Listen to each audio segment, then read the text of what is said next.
দশম গ্রেডে বেতন প্রদানসহ ৩ দফা দাবিতে রাজপথে নেমেছেন সরকারি প্রাথমিক বিদ্যালয়ের শিক্ষকরা। ৩টি সংগঠন এক হয়ে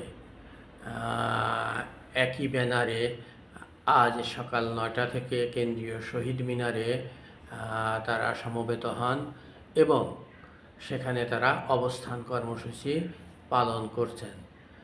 শিক্ষক নেতারা বলেন যে দশম গ্রেডে বেতন প্রদান, 10 এবং 16 বছর পূর্তিতে উচ্চতর গ্রেডের বিদ্যমান সমস্যার সমাধান এবং শতভাগ পদোন্নতির যে জটিলতা রয়েছে তা নিরসন দাবি তাদের।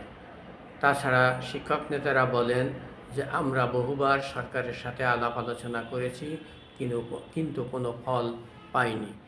এবার আমরা রাজপথে থেকেই দাবি আদায় করে ছাড়ব। তারা কোনো আলোচনায় যেতে রাজি না। তারা বলছেন যে আমাদের বহু আলোচনা হয়েছে, এখন কোনো আলোচনা আমরা করব না। আমাদের দাবিটাকে সরকার মেনে নিয়ে প্রজ্ঞাপন জারি করলেই আমরা ক্লাসে ফিরে যাব।